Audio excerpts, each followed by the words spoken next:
Kıbrıs, Türkiye ve dünyadan. Siyaset ve ekonomiden. Ve tabii ki sokaktan. Kısacası sizden. Doğru, tarafsız ve güncel haberler.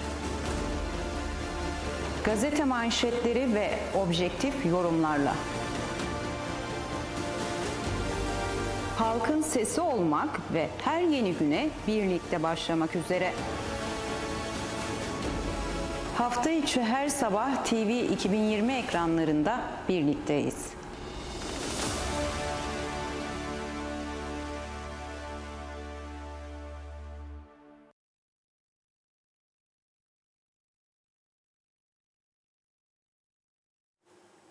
TV 2020 ekranlarından herkese günaydınlar, mutlu sabahlar değerli izleyenler. Güne merhabada her zaman olduğu gibi bugün de efendim ilk bölümde gazete manşetleri. İkinci bölümde ise konuğumuzla birlikte günü ve gündemi değerlendirmek adına yerlerimizi aldık ve turumuz başladı.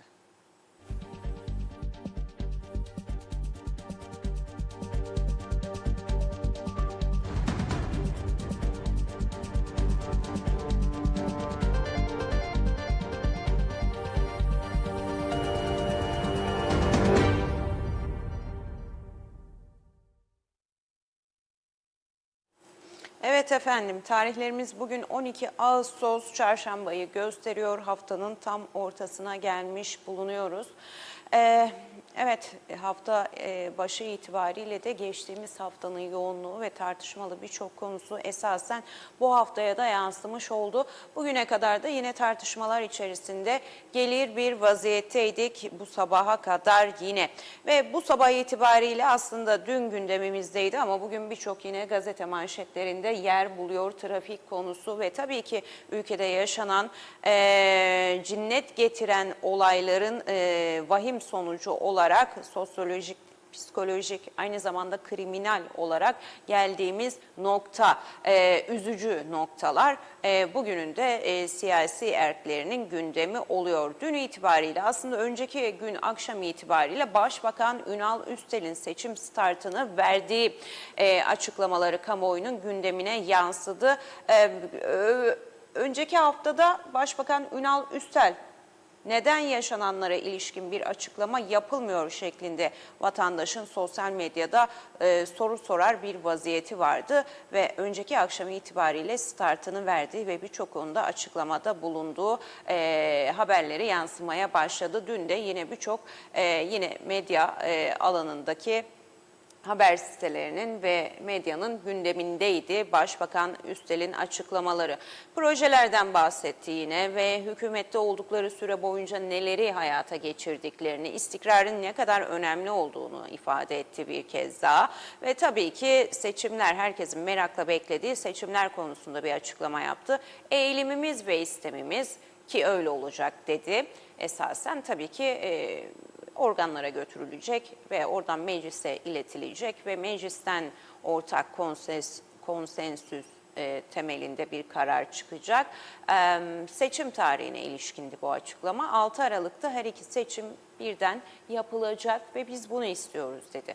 Hemen akabinde CTP Genel Başkanı Sıla Usar İncirli'den artık kimse bu ülkede kendisini güvende hissetmiyor. Neredesiniz ey yetkililer şeklinde bir açıklama geldi.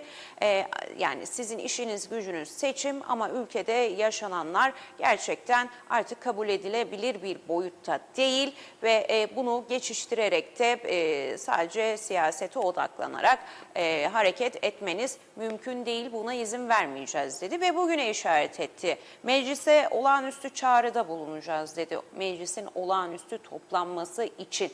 Ve bugün diyalog tatile ara verilecek başlığını kullanıyor tüm bu gelişmelerin akabinde. Ve Başbakan Ünal Üstel seçim yasasını değiştirmek için CTP lideri İncirli'de toplum güvenliği gündemiyle meclisi olağanüstü toplantıya çağırıyor deniliyor. Üstel köy ziyaretlerini başlattı. yaptı. Başbakan Ünal Üstel yerel ve genel seçimlerin bir arada yapılması için meclise öneri sunacaklarını açıkladı. İki seçimin aynı anda yapılmasının UBP'nin yetkili organlarında o birliğiyle alınan bir karar olduğunu belirten Üstel, bu kararın temelinde ülkede mevcut siyasi istikrarın korunması ve hizmetlerin kesintisiz şekilde sürdürülmesi hedefinin bulunduğunun altını çizdi. Yine Üstel, iki seçimi aynı anda yaparak ülkemizdeki siyasi istikrarın devamını sağlayacağız ifadelerini de kullandı. İncirli 17 Ağustos'u önerdi. CTP Genel Başkanı Sıla Usar İncirli'de ülkede son dönemde yaşanan adli olaylar nedeniyle Cumhuriyet Meclisi Genel Kurulu'nu toplum güvenliği gündemiyle olağanüstü toplanmaya çağıracaklarını bildirdi. İncirli Olağanüstü Genel Kurulu toplantısının 17 Ağustos Pazartesi günü yapılmasını istediklerini de dile getirdi. Şimdi sevgili Orçun, önce Başbakan Ünal Üstel'in önceki gün ziyaretlerinde yapmış olduğu açıklamalarınızı gündeminize getirecek, ekranlarınıza getirecek. Ardından da CTP Genel Başkanı Sıla Usar İncirli. Bakalım hem ülkede yaşananlara ilişkin hem de siyasetin tuttuğu, gittiği yola ilişkin ne gibi değerlendirmelerde bulundu? Onları sizlerle buluşturacak. Başbakan ve Ulusal Birlik Partisi Genel Başkanı Ünal Üstel, yerel seçimlerle milletvekilliği genel seçimlerinin 6 Aralık'ta birlikte yapılması için önümüzdeki hafta Bakanlar Kurulu'nda karar alarak konuyu meclise göndereceklerini açıkladı. Üstel dün akşam Yeşiltepe, Ilgaz, Alsancak, Karşıyaka, Geçitköy, Sadrazamköy, Kozanköy, Çamlıbel ve Tepebaşı bölgelerini ziyaret ederek vatandaşlarla bir araya geldi. Yerel seçimlerle milletvekilliği genel seçimlerinin aynı tarihte yapılması konusunda hükümetin kararlı olduğunu açıklayan Üstel, Yüksek Seçim Kurulu ile de konunun görüşüldüğünü söyledi. Hükümetin icraatlarından da bahseden Üstel, belediyelere de dikkat çekti. Belediye reformuyla belediye sayısının 28'den 18'e indirildiğini hatırlatan Üstel, UBP yönetiminde olmayan belediyelerin dahi yapılan düzenlemeler nedeniyle hükümete teşekkür ettiğini söyledi. Üstel, biz çok konuşmuyoruz, görevimizi yapıyoruz dedi. Partililere birlik ve beraberlik çağrısında bulunan Üstel, seçim sürecine ilişkin en güçlü mesajını ise şu sözlerle verdi. Bu seçim Ünal Üstel seçimi değildir. Bu seçim Ulusal Birlik Partisi'nin kendisini en önde gösterme seçimidir. Birlik ve beraberlik seçimidir. Bu seçim UBP vizyonunun ortaya konacağı seçimdir.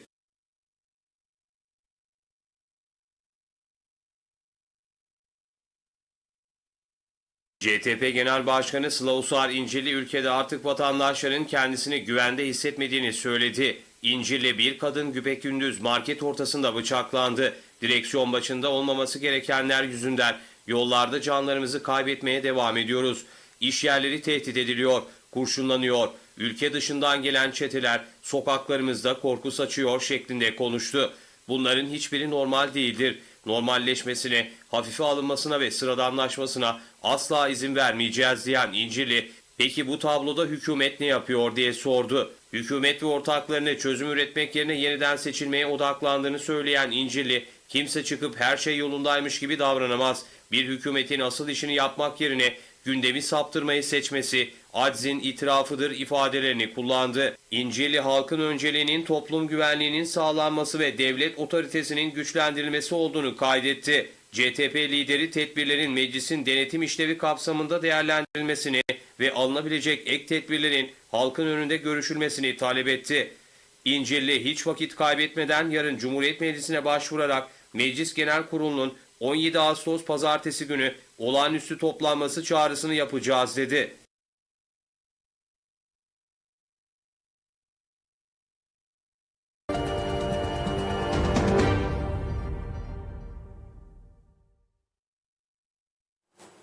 Evet efendim. Başbakan Ünal Üstel ve hemen akabinde de ana muhalefet CTP Genel Başkanı Sıla Usar İncirli'yi getirdik ekranlarınıza. Her ikisinin de açıklaması ard arda böyleydi. Bizim de haber bültenlerimizde tabii ki ve önceki hafta yaşananlar gerçekten kolay kolay unutulacağı benzemiyor. Vatandaşlar arasında da ülke gündemi tabii siyasi arenada da Tabii bazı hafifletici açıklamalar olduğunu gördük, duyduk. Yine hükümet ortaklarından geldi. Bu da eleştiri konusu oldu. Birazdan ekranlarınıza onları da getireceğim. Yine diğer siyasi partiler tarafından geldi tabii ki bu eleştiriler. Dünyanın her yerinde oluyor bunlar. Evet, dünyanın her yerinde oluyor bunlar. Ama dünyanın her yerinde olan bunlara neler yapılıyor?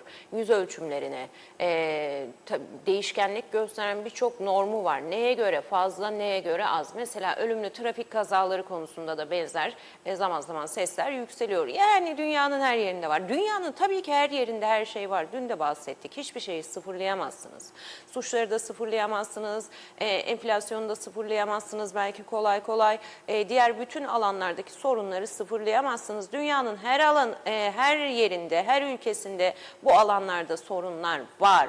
Ama oranları ve dünya ile karşılaştırmadaki sıralaması çok önemli. İşte yüksek ya da düşük seyrediyoru ancak bu şekilde ifade edebiliyoruz. Değerlendirme yaparak, kendimizi karşılaştırarak. Güney Kıbrıs Rum yönetimi örnek gösterildi. Evet, Güney Kıbrıs Rum yönetiminde de oluyor. Uyuşturucuda da ciddi artış var. Bizde de var. Ama nasıl mücadele ediliyor? Birazcık buralara da bakmak lazım. Biz neredeyiz? Geçtiğimiz hafta evet vatandaşın çoğunun eleştiri konusuydu sosyal gündemde ve medyada aynı şekilde. Neredesiniz ey yetkililer? Çıkın biriniz de açıklama yapın yaşanan bu olaylara ilişkin şeklinde. Ve dün itibariyle de hükümetin büyük ortağı ve hükümetin başı UBP'den seçime yönelik bir hamle, bir açıklama geldi. 6 Aralık tarihi gösterildi, kurullarda alındı denildi. Ana muhalefet partisi de dedi ki seçim değil şu anda derdimiz. Evet, seçime gidelim ama ülkede ciddi bir bunalım yaşanıyor. Buna ilişkin ne yapacaksınız? Başbakan Üstel Meclisi seçim yasası ile ilgili toplayacağını açıklarken ana muhalefet partisi ise ülke güvenliği adına yaşanan tedirginlikleri gidermek adına meclisi olağanüstü toplantıya çağıracaklarını açıkladı.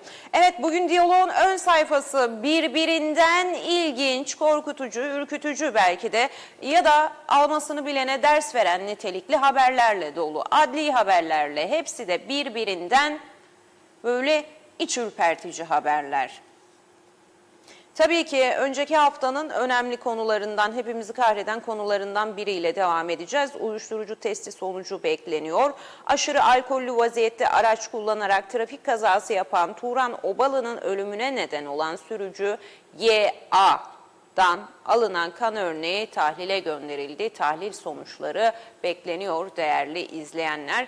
Dün yine mahkemesi vardı. Yine tutukluluk alındı ve mahkemede aracı alkollü ve ehliyetsiz bir şekilde kullandığını ifade ettiğini söyledi. Gönüllü ifade verdiğini söyledi polis. Aktardığı bilgiler kapsamında şimdi de kan örneği bekleniyor. Testleri yapılacak. Uyuşturucu testi de dahil buna. Ne etkisi altındaydı? Sadece alkol müydü? Uyuşturucu da var mıydı? Vesaire miydi? Olaylı bir kaza. Herkesi de üzen bir kazaydı efendim. Girne'nin sevilen simalarından Obalı'nın hayatını kaybettiği, Turan Obalı'nın hayatını kaybettiği. Hatta bazılarında buna kaza demeyin diye tepki gösterdiği ölümlü bir çarpışmaydı. Ve çok ders çıkartmamız gereken yön var burada. Çıkartıyor muyuz olaylardan bilemiyorum. Ve kulak zarını patlattı. Yani şiddet gerçekten artık böyle üst piklerde seyreder bir vaziyette ülkede. Boşanmak isteyen eşini darbeden şahıs mahkemede özür diledi ancak eşinin de kulak zarını patlatmış oldu. Patlattım ama çok özür dilerim diyor. Oldu canım. Oldu. Patlattın, kulak zarını patlat, burnunu patlat, ayaklarını kır, bıçak sok, öldür, sonra da özür dile. Tabii gözler şimdi bu market vahşetinin bir sonraki duruşmasına çevrili olacak. Bakalım neler gelecek, ne gibi savunma gelecek. Diğer tarafta biliyorsunuz ki toplu tecavüz davası ile ilgili yine o hafta öyle olaylı bir haftaydı ki toplumu da geren, yıpratan bir haftaydı. Böyle çok önemli davaların karar duruşmaları da vardı. Orada da tartışılan bir yön var hala bugüne kadar gelen. Zanlılara verilen ceza haklı mıydılar, haksız mıydılar? Avukatlarının sanıkların haklarını savunma şekli medya önünde tartışılır bir hal aldı. Avukatlık mesleğini sorgulatır bir zeminde hayat bulur oldu. Hala bugüne kadar o tartışmalar da sürüyor. Burada da tabii ki benzer şekilde alkolün olması, maddenin olup olmadığının araştırılması çok önemli. Ülkede bu yaşananlar gerçekten de ne oluyor dedirtiyor. Bakın kulaklarını vurmuş, patlatmış. O da mı çıkacak market cinayeti zanlısı? Çok pişmanım diyecek. Onun avukatı da geçtiğimiz duruşmada savunma tabii ki yapacak. Yani sanığını savunmak için işte evlenmek istiyordu, niyeti ciddiydi, 1 milyon da para gönderdi. Yani bunlar haklılık gerekçesi olarak sunulan kısımlar tabii ki davalarda olacak. Dediğimiz gibi yani avukatsa ne olursa olsun savunacak ama geçtiğimiz tecavüz zanlılarının toplam 55 yılı aldıkları o davanın çıkışında yaşananlar her ne kadar avukatlar arasında haklı bulunup haksız bulunup tartışıldığı bir ortam olsa da bugün hiçbir yerde doğru bir yer bulamadı. Yani mantıklı izah edilebilecek bir yere oturtulamadı.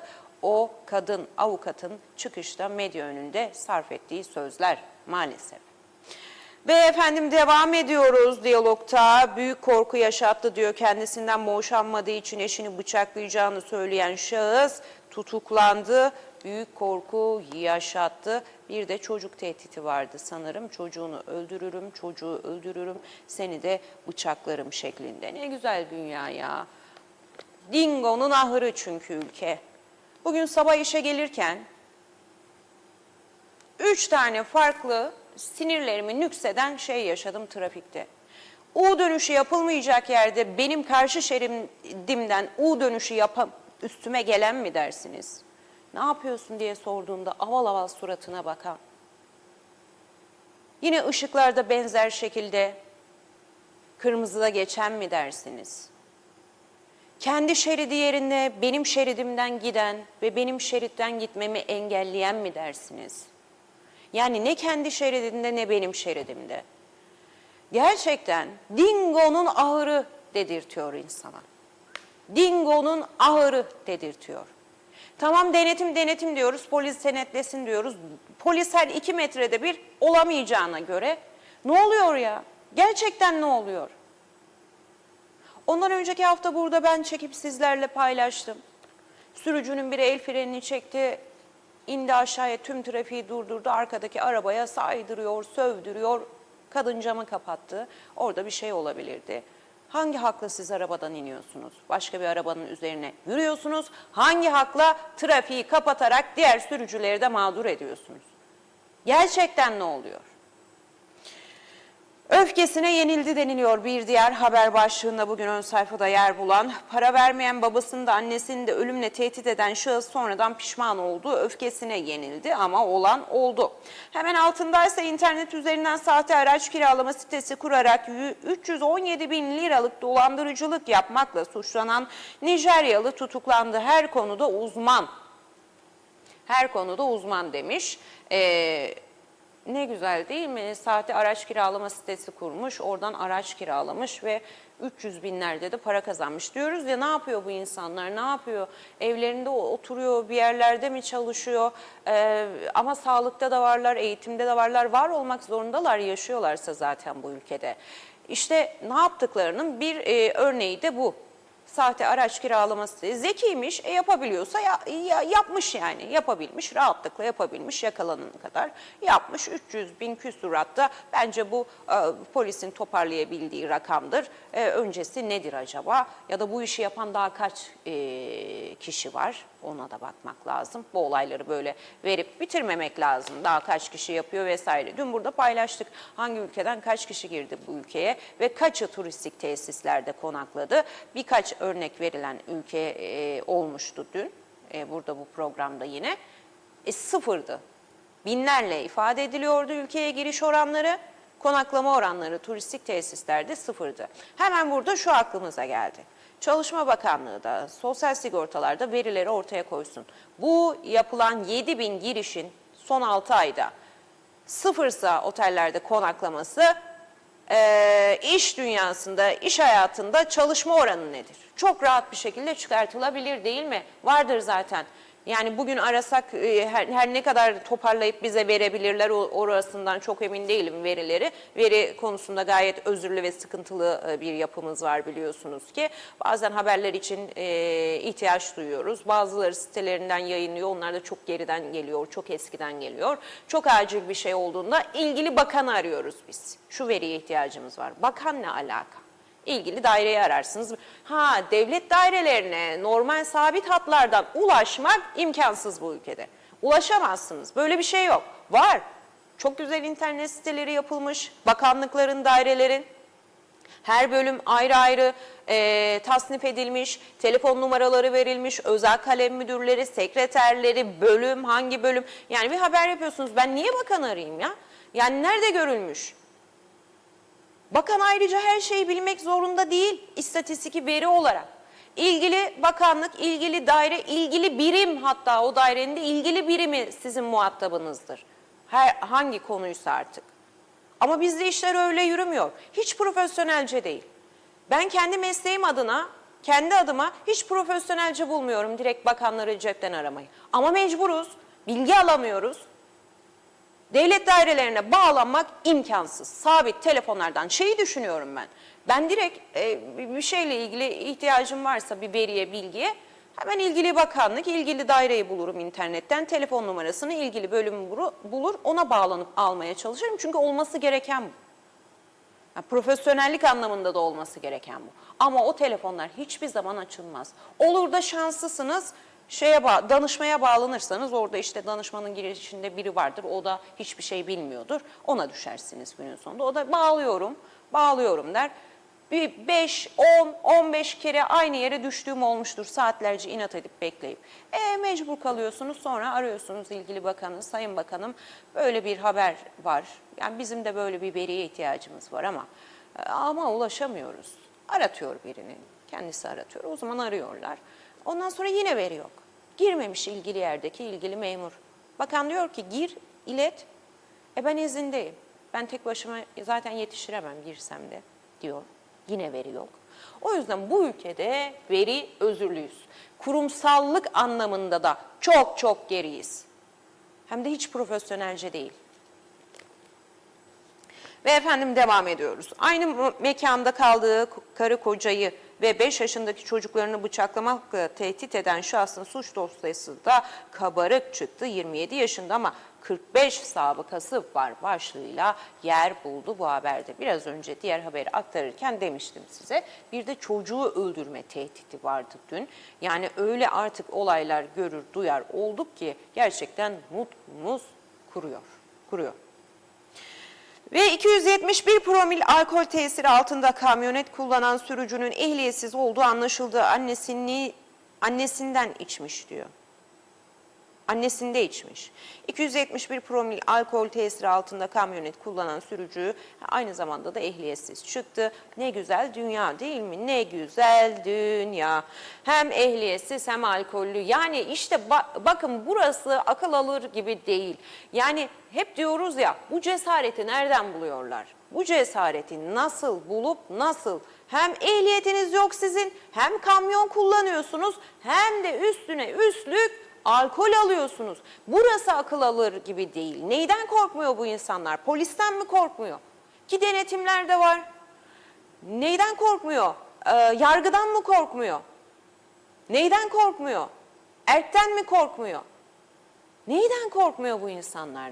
Yani korkmaları da gerekmiyor zaten. Siz vatandaşlarınızı korkutarak, korku salarak, korku iklimiyle bir ülke yönetemezsiniz. Ama belli kurallar olur, disipliner bir şekilde insanlar disiplinli bir şekilde ona uyar. Uymazsa başına ne geleceğini çok iyi idrak eder. Ama yok. İşte diyorum ya bugün sabah işe gelirken 3 farklı saçma sapan olay yaşadım trafikte. Yani dönülmeyen yerden dönenler mi dersiniz ana yolda? Üzerinize gelen aynı şeritte benim üzerime geliyor U dönüşü yapıp yasak olan yerden.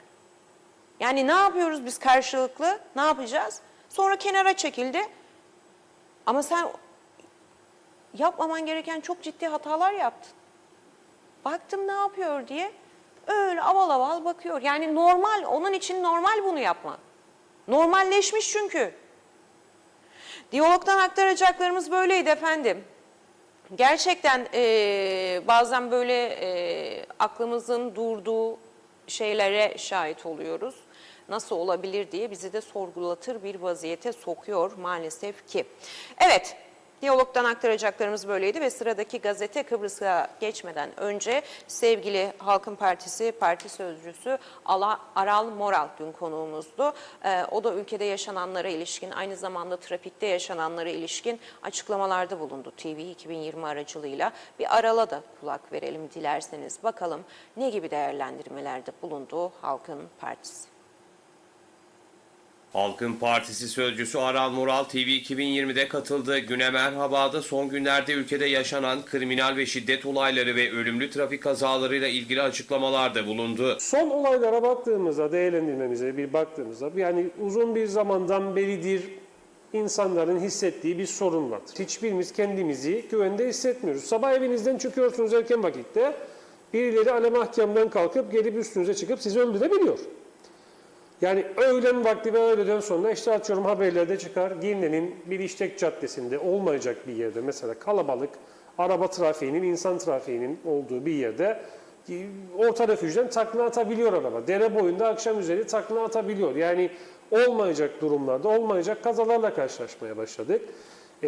Olmayacak veya daha önce hiç duymadığımız olaylar, suç çeşitleriyle karşılaşmaya başladık. Yani ne demektir gündüz vakti bir marketin içerisinde bir kadının bıçaklanması, yani nerede oldu Kıbrıs'ta daha önce ya da ülkemizde böyle bir şeyde düşündüğünüzde evet sorunun boyutu büyüktür.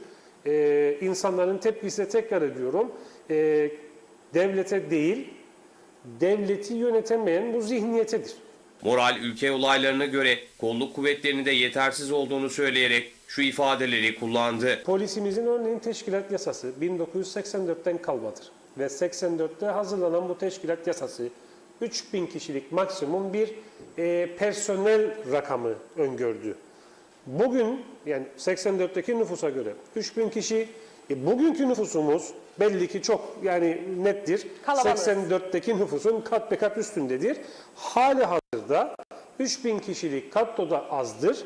2400-2500 kişilik bir personelle polis teşkilatımız bu ülkenin iç güvenliğini sağlamaya çalışıyor ki buna rağmen de çok başarılıdır. Benim eleştirim burada polise değildir elbette.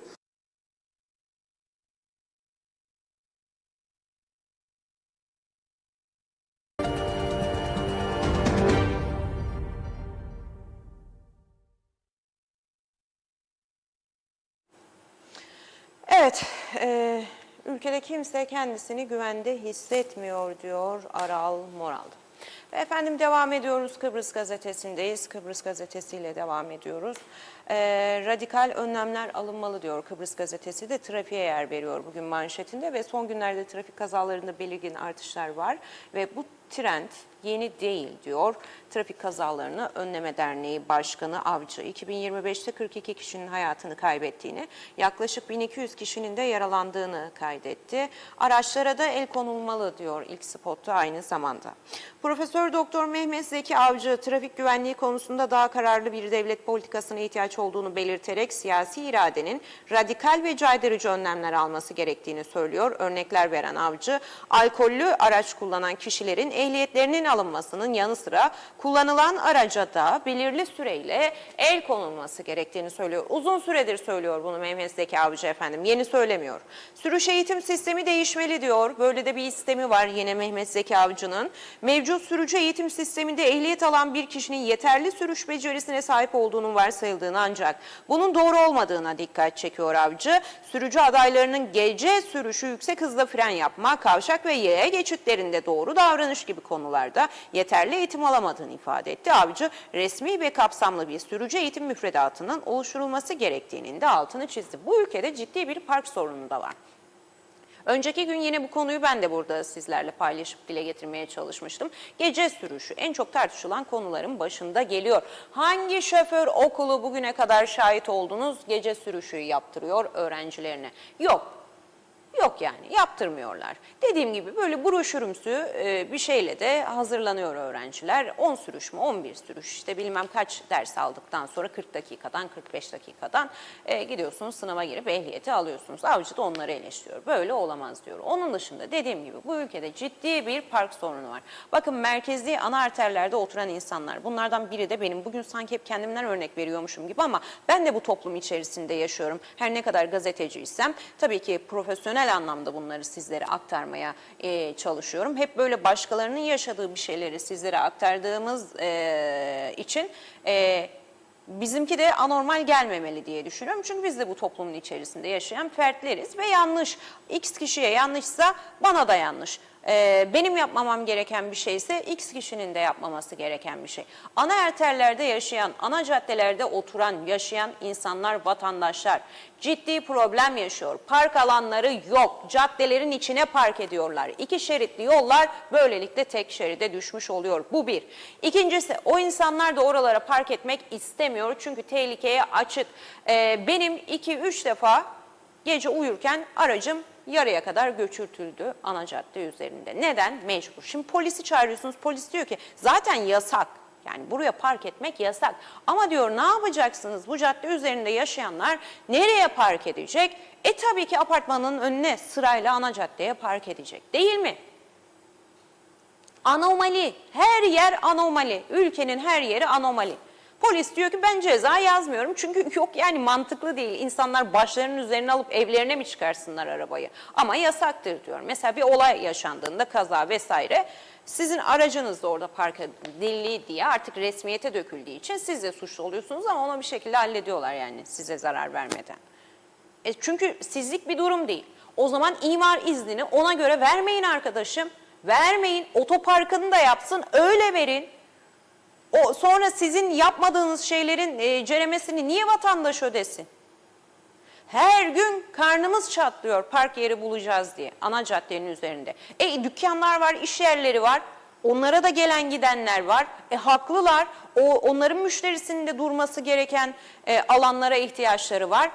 Onlar da yapamıyor, yaşayanlar da yapamıyor. Böyle karman çorman sonra trafik kilit.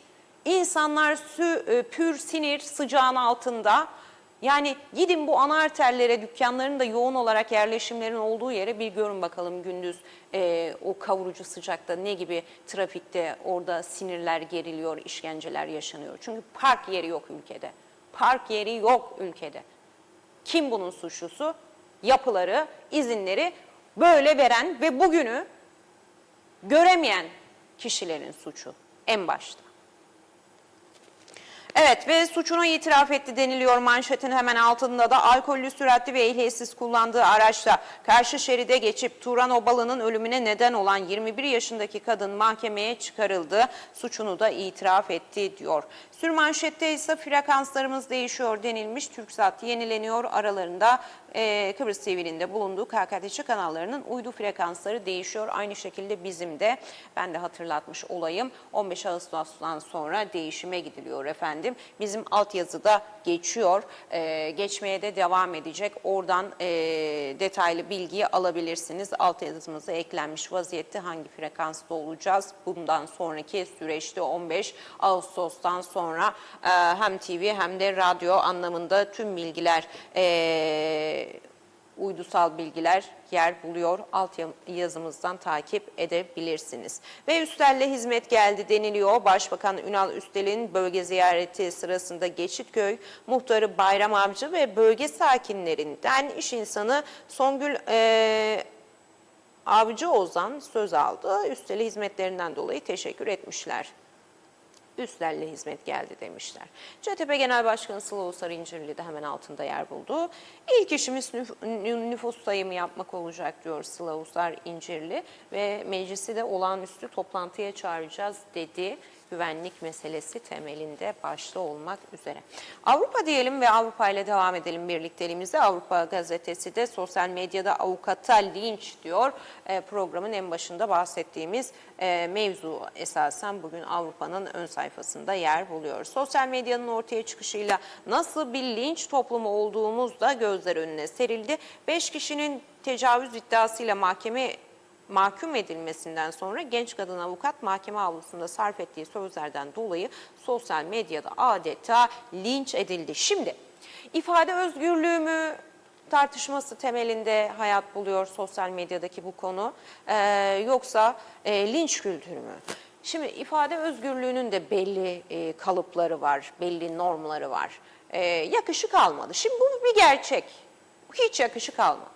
Profesyonelce de değildi bir avukatın henüz daha böyle bir suçtan ceza. Tamam, orada süreçte yaşanmış olanlar olabilir, iddialar var, avukatların işlerini zor yürüttüklerine dair bazı şeylerin bilinçli ilerletildiğine dair iddialar da var bu davanın avukatlarından. İstinafa gidin. İstinafa gidin.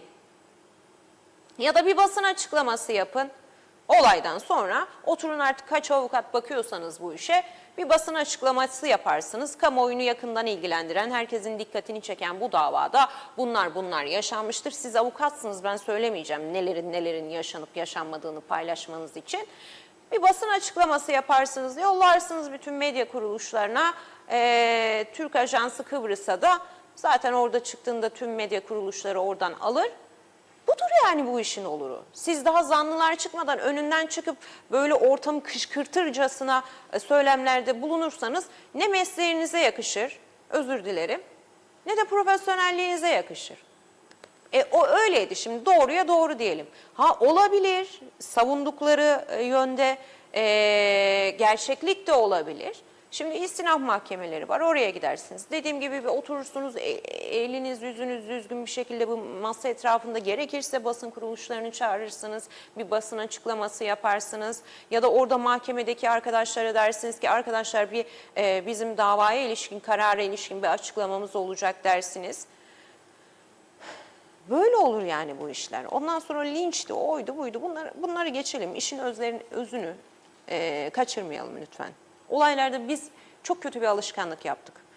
İşin özünü hep böyle öyle bir tartışmaya giriyoruz ki gereksiz, fayda sağlamayan, böyle kafa yoran, çok gürültü çıkartan, ses çıkartan, her kafadan bir sesin çıktığı yöne çekiyoruz olayları. Oradaki olan da olduğu yerde kalıyor. Biz de tepinmekle kalıyoruz. Tecavüz davasında sanıkların avukatlarından Gülistan Çelebi, mahkumiyet kararından sonra mahkumlar mahkemeden çıkarılıp cezaevine götürülürken yüzlerini kapatınca kapatmayın, yüzünüzü, sizin utanacağınız bir şey yok diye yüksek sesle görüşünü açıkladığı için sosyal medyada toplu saldırıya uğradı. Hayır, buraya katılılmıyor birçok kişi tarafından. Bazıları bunu yargıçlara hakaret, mahkemeye saygısızlık olarak değerlendirildi. Şimdi bu kadar değil. O zanlılar oradan çıkartılarak dümdüz sizin adaletinizi seveyim, sizin gibi adalet dağıtıcıları, sizi çok seviyoruz şeklinde biplerden izleyemedik değil mi araçlara konulduklarında? Bunlar doğru şeyler değil. Linç mi, ifade özgürlüğü mü? Doğru yerden doğru şeyleri, kelimeleri kullanarak tartışmamız lazım birçok şeyi. Dediğim gibi, biraz önceki gibi. İstinaf var, istinafa gidilir. Onun öncesine bir basın açıklaması yapılır. Bu işler böyle olur yani. Böyle olduğunu düşünüyoruz en azından. Olması gerektiğini. Yani sanık, ben hiç görmedim bir avukatın sanığı hakkında verilen, ya tabii ki itiraz edersiniz ama böyle olmaz. Böyle olmaz. Böyle olmaz. Bir yerde de toplumu kışkırttı aslında bu. Şimdi bir yerde deniliyor ki avukat ortamı kışkırttı. Öbür tarafta da bu olay, bu mevzu toplumu kışkırttı. Yani gerek yok bunlara. Gerek yok. Profesyonelce görünmüyor dışarıdan da. Evet, Avrupa'da böyleydi efendim. Ve Yeni Düzen Gazetesi, X-Ray rezaleti diyor Yeni Düzen Gazetesi de bugün manşetinden. X-Ray rezaleti. Girne Turizm Limanı'ndan giriş yapan tırlar X-Ray denetimi yapılmadan ülkeye sokuluyor. X-Ray rezaleti deniliyor. 7 ayda bir gün bile çalışmadı. Ve Kıbrıs'ın kuzeyinde güvenlik endişelerinin bir krize dönüştüğü ve radikal tedbirlerin beklendiği şu günlerde skandal bir zafiyet ortaya çıktı. Türkiye tarafından hibe edilen ve 20 Ocak'ta dualarla, kurdelelerle hizmete sokulan mobil X-Ray cihazı Girne Turizm Limanı'nda 7 aydır tek bir gün dahi çalıştırılmadı. Cihazın arızalı geldiği iddiaları ortaya atılırken Gümrük Dairesi sorunu elektrik altyapısı ve kurşun kaplama gecikmesine bağladı diyor. Liman çalışanları adaya arızalı geldi. Liman personelinden elde edilen bilgilere göre Türkiye'deki farklı limanlarda kullanıldıktan sonra hibe edilen cihazın soğutma sisteminde ve mekanizmasında en başından beri arıza var. Gümrük ve Rüsumat Dairesi Müdürü Sinan Öztekin doğruladı. Aksaklık var, cihaz sağlam ama kullanılamıyor ve limandan neler girdi? Silahlar, tetikçiler, uyuşturucular.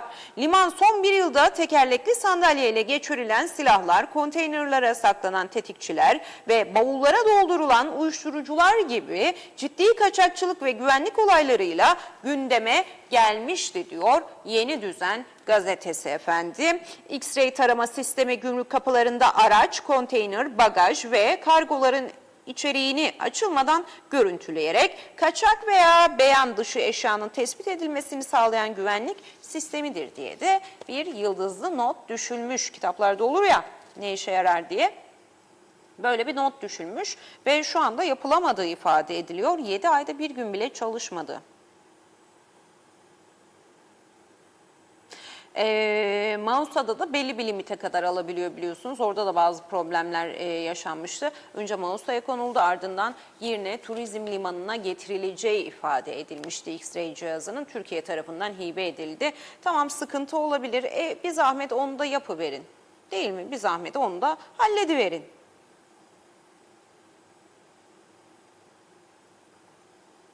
Arızalı geldi denilmiş. Öyleyse Türkiye ile iletişime geçin, hibe etti zaten. O da başka yerden aldı. Kendisini alırken Kuzey Kıbrıs Türk Cumhuriyeti'ne de Cevdet Yılmaz mıydı?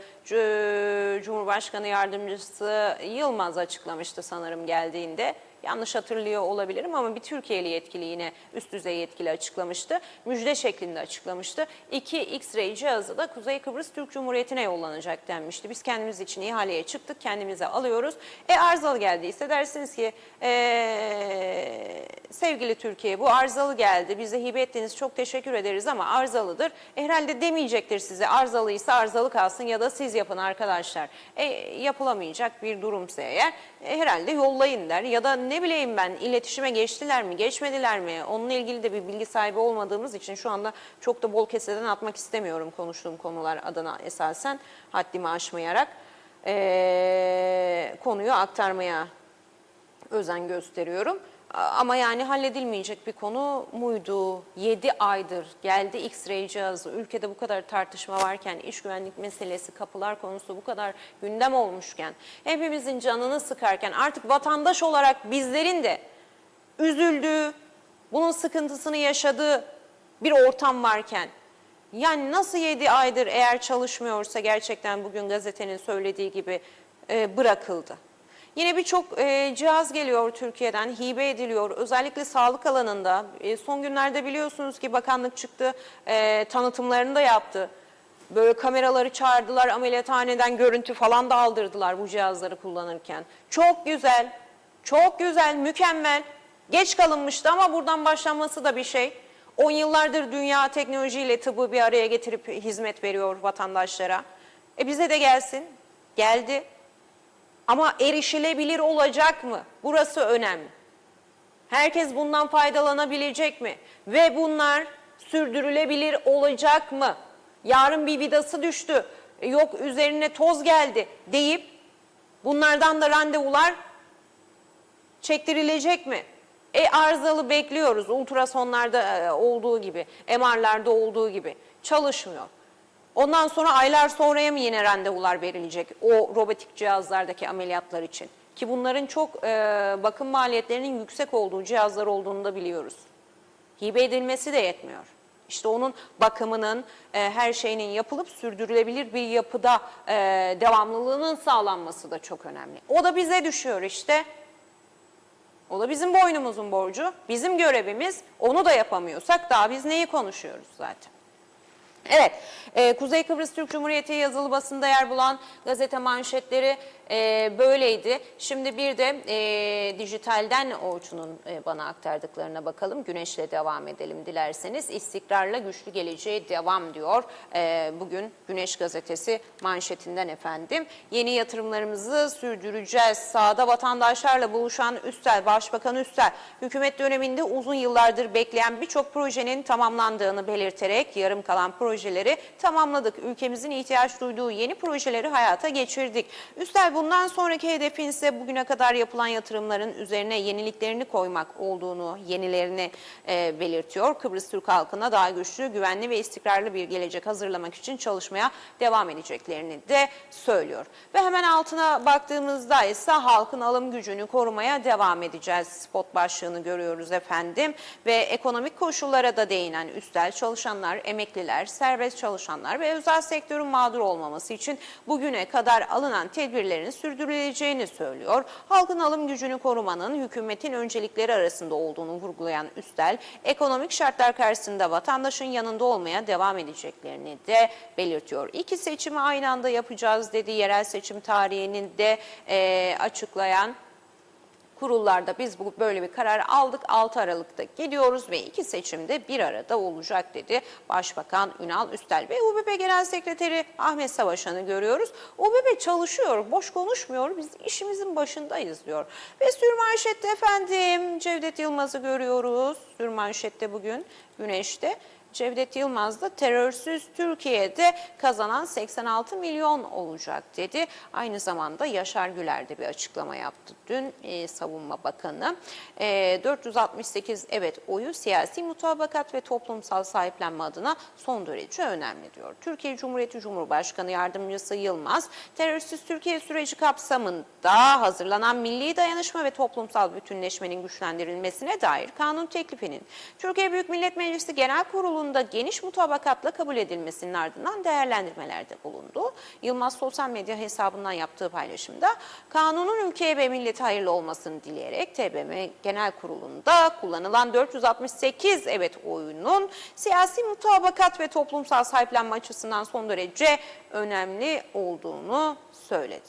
Ve polisten kaçak yaşama yönelik sıkı denetim 51 kişi tespit edildi ve hemen altında sağlıkta 20 milyon euroya aşan teknoloji yatırımı diyor. İşte biraz önce konuştuğumuz konu.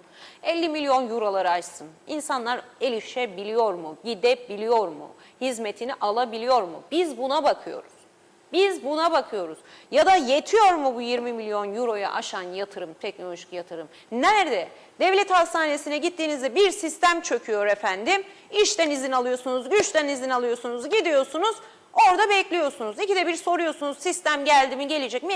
IT çalışıyor, geldiğinde her şey. Ne doktor kalem oynatabiliyor, ne orada görevli bir şey yapabiliyor. Herkes sistemi bekliyor, sistemin gelmesi. Koskocaman hastanede sistem çöküyor. Yarım saate mi gelir, bir saate mi gelir? Daha çok yatırım istiyoruz demek ki. 20 milyon euro teknolojik yatırım yetmemiş demek. Yetmemiş, yetmiyor. Bu da olsun. Daha fazla olsun. Ya da niye yetmiyor? Bunlar da az buz paralar değil. Ve devam edelim. Terörsüz Türkiye için tarihi adım dediğim gibi Türkiye Milli Savunma Bakanı Yaşar Güler de açıklama yapmıştı. Yine Güneş'te ön sayfada yer buluyor. Halkın Sesi'ne bakıyoruz efendim. Sağlıkta altyapı hamlesi diyor. Halkın Sesi de bugün manşetine taşımış. Fiziksel yapılar denilmiş. Biliyorsunuz Ulusal Birlik Partisi bir çalıştay yapmıştı 3 gün boyunca. Tüm bakanlıklarda esasen konu başlıkları altında sağlıktır, İçişleri Bakanlığı'dır, Çalışma Bakanlığı'dır. Her bakan çıkıp kendi bakanlığının icraatlarını anlattı bu çalıştayla. Şimdi sırayla bunu kamuoyuyla paylaşıyor Ulusal Birlik Partisi. Sağlıkta altyapı hamlesi Dinç Yürek yeni dönemde tam gün sağlık hizmeti, genel sağlık sigortası, yapay zeka destekli teşhis hedeflerini duyurdu. Şimdi bunlar çok güzel şeyler. Yani gerçekten olsun, en başta ben en önde alkışlayacak isimlerden biriyim. Ama daha bir sıra numarası hastaya veremezken bunları bahsediyor olmak inandırıcılıktan da bir adım geri durmayı sanki gösteriyor gibi. Yani inandırıcı olabilmesi için mevcut sistemde de sizin zaten bunlara gidecek yolu hali hazırda hayata geçirmiş olmanız gerekir. Yani yapay zekadan bahsedebiliyor olmamız için yapay zekalı teşhis sisteminden bugün doktora erişebilir bir sağlık sisteminde var oluyor olmanız lazım en başta. Gibi en basit örneği. Sokaklarda şiddet, evlerde cinnet deniliyor. Zeytinlik'te bir adamın evine giden 27 yaşındaki zanlı 5 yaşındaki kız çocuğunun boğazını kesmekle, kamyonları yakıp köpekleri kesmekle tehdit etti. Üzerinde bıçakla yakalanan zanlının ağır yaralama başta olmak üzere tam 45 sabıkası olduğunu dile getirdi. Dün konuğumuzda bu konuyu da konuştuk. Şimdi bu insanları siz teminata bağlayıp attığınızda dışarıya tekrar toplumun içinde zaten bir canlı bomba gibi gezer bir vaziyetleri oluyor. Yarın o insanın kime ne yapacağının bir garantisini biri verebilir mi? Hayır. İşte burada da yetersizlikler yine devreye giriyor. Yargıdaki yetersizlikler, dava yükünün çok olması, polisteki yetersizlikler ya da önlemlerin hayatta ne kadar uygulanıp uygulanmıyor oluşu noktasındaki denetimsizlik ve eksiklikler, işte buraya çevriliyor gözler. Teminat 45 tane sabıkası var ve suç dosyası var. Ya da kabarık çıktı deniliyor. Görüyoruz ya, işte sicili de oldukça kabarık çıktı. Bu insan için bizim bir şey yapmamız lazım. Demek ki toplum için zararlı bir sinyal veriyor bu insan ve devlet olarak bu tarz insanları topluma nasıl entegre edebiliriz? Toplumla uyumlu bir şekilde suç işlemeden bundan sonraki süreçte nasıl yaşatabiliriz çalışması gerekir. Devletin en başta, sonra da bilinçlendirme ile diğer vatandaşların da sosyal hayattaki destekleriyle devam ettirilir bunlar. Ne bileyim, dünyada böyle oluyor herhalde. Öyle okuyoruz, öyle gözlemliyoruz. Biz dünyalı değil miyiz diye de soruyoruz. Ve Vatan Gazetesi, toplum güvenliği için meclise çağrı, Sıla Usar İncirli'nin dünkü açıklaması bugün Vatan Gazetesi'nin manşetini oluşturuyor. Ve ölümlü kazaya neden olan sürücüye 2 gün daha ek tutukluluk verildi. Bazı yerlere 7 gün boyunca su verilemeyecek. Arapköy deposu iletim hattında meydana gelen arızanın giderilmesi için bir çalışma başlatıldı. Uzun süreli bir su kesintisi olacak bu bölgeye su dağıtan alanlarda. Suriye Mahkemesi Beşar Esad'ı idama mahkum etti ve Köşkü çiftlikte yeraltı kablosu patladı. Ekipler gece boyu çalıştı. Yine elektriklerde arıza, sıkıntı yaşandı. Vatan Gazetesi de böyleydi efendim. Ve sırada ne var? Sırada sizler varsınız. Sizlerin yorumları var ve sizlerin yorumlarıyla devam edeceğim. Bitiremedik bugün gündemi. O kadar yoğun konuşulacak, o kadar çok şey vardı ki bitmedi. Yani bitmiyor. Gerçekten bitmiyor ve hızlı bir şekilde sizin yorumlarınızı aktarmak istiyorum. Bakalım aktarılan haberleri sizler nasıl değerlendiriyorsunuz ve yorumluyorsunuz? Şifa Harun günaydın diyor bizlere ve güzel bir gün olsun dedi. Yaşamak kadar güzel bir şey yoktur. Bugün güzel olacak, öyle düşünelim ve öyle olsun dedi. Çok da uzun bir mesaj yazdı. Çok güzel, olumlama niteliğinde güzel bir mesaj. İşlerimizi ısıtacak bir mesaj Şifa Harun'un mesajı. Yaşamak güzeldir diyor. Sıcacık gönüllerimize pırıl pırıl gün. Mutlu, huzurlu, sağlıklı, güzel bir gün olsun. Güzel bir gün geçirelim diyor efendim. İzzet Kahraman, Özlem Hanım hoş geldin, iyi yayınlar. TV 2020 çalışanlarına da sonsuz teşekkürler diyor. İzzet Ahmet, Celal Harun, ben de hakkımı helal etmiyorum diyor. Ne hırsız olup kimsenin hakkını yedik ne de yalaka olup çıkarımızı için kimsenin etrafında döndük. Kendi doğrularımızdan, onurumuzdan ve duruşumuzdan hiç taviz vermedik diyor Celal Harun. Ve Rabbim hakkımı yiyenlerden hesabını sorsun, ben de hakkımı helal etmiyorum diyor izleyicimiz. Mehmet Ali Özdemir efendim, günaydın, iyi yayınlar, tatlı sulan selamlar Özlem Hanım dedi. Ömer Erkekköse günaydın Özlem Hanım diyor. Cebriye Kuşçu günaydınlar Özlem Hanım, hayırlı sabahlar, mutlu huzurlu bir çarşamba geçirmenizi dilerim. İyi ki varsınız, başarılar dilerim. Yayla'dan selamlar dedi. Günaydın Celal Bozdemir yine bizlerle, günaydın Özlem Hanım, iyi yayınlar diliyorum dedi. Fatma Gör günaydın, hayırlı yayınlar Özlem Hanım diyor. Teşekkür ediyoruz. Ve İzzet Kahraman 76 yılından sonra söyledik biz sokaklarda çok diyor. Hop diyor, komünist olduk söylediklerimiz için dedi. Dünyanın her yerinde var diyor bu gibi suçlar deniliyor da diyor. Bizde diyor Kıbrıs'ta halktan fazla yabancı var. Buna da dikkat ediyorlar mı acaba? Bu bir sorun teşkil eder mi demiş İzzet Kahraman. Kemal Osman Ceyhanlı günaydın, iyi yayınlar dilerim dedi. Kemal Bey günaydın. İsmail Kerçin günaydın Özlem Hanım, iyi yayınlar. Sayar Eker günaydın. Nazmi Nalbant'a selamlar dedi. Yorumlara hiç görünmedi. Kıbrıs sorunu ruhen yorucu dedi Sayar Aker. Evet, Nazime Hanımcığımız uzun süredir yok ama hiçbir yerde yok. Sormak lazım iletişime geçerek kendisine. Umarız sağlığı yerindedir, her şey yolundadır diyelim. Mustafa Maniga iyi yayınlar, memleket oldu, yaşanmaz, korsanlar bastı memleketi diyor Mustafa Bey. Celal Harun efendim, toplumu ayakta tutan yalnızca kanunlar, kurallar değildir. Birbirimize gösterdiğimiz sevgi, saygı, sabır, anlayış ve vicdandır. Ne yazık ki günümüzde tahammül azalıyor, yüzler daha çabuk asılıyor, öfke ise hızla büyüyor ve trafikte yaşanan bir anlık öfkeler diyor çok kötü sonuçlar doğurabiliyor. Oldukça uzun bir yorum Celal Bey'in yorumu. Özetleyerek şöyle noktalıyorum. Saygının, hoşgörünün ve vicdanın eksik olmadığı güzel günler olsun. Size de iyi yayınlar diliyorum dedi.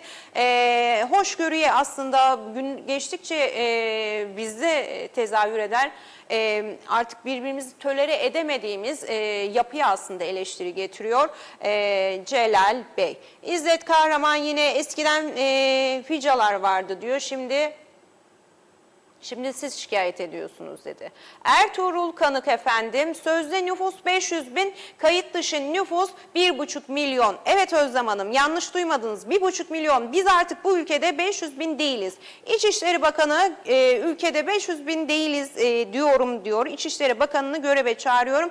Başbakan göreve diyoruz ama sanırım bizim gerçek muhatabımız bu saatten sonra Güvenlik Kuvvetleri Komutanlığı ve Türkiye Büyükelçiliğidir. Çünkü bu ülkenin bozulmuş sistemini ancak bu iki kurum çare bulur. Geriye kalan bakanlar ve başbakan bu ülkeyi yönetmeyi çoktan bırakmışlardır. Söylenecek çok şey var ama söylenecek son söz. Allah hepimize sabır ihsan eylesin demek olacaktır diyor efendim Ertuğrul Bey de yorumunu böyle noktalıyor. Sayar Eker, Afrika'nın katlanan nüfusu Avrupa ülkelerine bela oldu, bize de diyor. Mustafa Kombo, Özlem Hanım günaydın, hayırlı yayınlar. Ben diyor yollarda aheste arabamı yavaş sürüyorum ve duyun bile olsa diyor, düğün mü acaba? Yine de diyor hızlı sürmem. Gitmem de zarf yollarım. Ben kesinlikle yollara artık çıkmıyorum. Öyle bir korkar oldum diyor herhalde Mustafa Kombo. Çünkü trafikte sarhoşu da, uyuşturucu alanı da hepsi var. Artık ne yapacağımızı şaşırdık. Hiç güvenmiyorum ülke trafiğine diyor. Ve Meral Çimendal bizlerle efendim günaydın dedi. Teşekkürler. İbrahim Yazıcı günaydın, iyi yayınlar diliyorum dedi. Tema Yavaş iyi yayınlar, günaydın. Ozanköy'den selamlar Özlem Hanım diyor. İyi tatiller, Tema Bey de İngiltere'den geldi. Ona da teşekkür ediyoruz. Ramazan Zaza Hasan Rojbaş günaydın, kolay gelsin Özlem Hanım. Diyarbakır'dan selamlar. Seçim heyecanı başladı. Halkımıza hayırlı uğurlu olsun. Bu arada CTP Bin Güzelyurt Başkan adayı CTP'nin miydi, o bin yazdı ama belli oldu. Evet, Reşat Kansoy, bölgeyi çok iyi tanıyan bilen bir isim. Reşat Bey daha önce Halkın Partisi'ndeydi. Onunla yola çıkmıştı Halkın Partisi'yle ama istifa etti. Bugün CTP'nin adayı olarak karşımıza çıktı.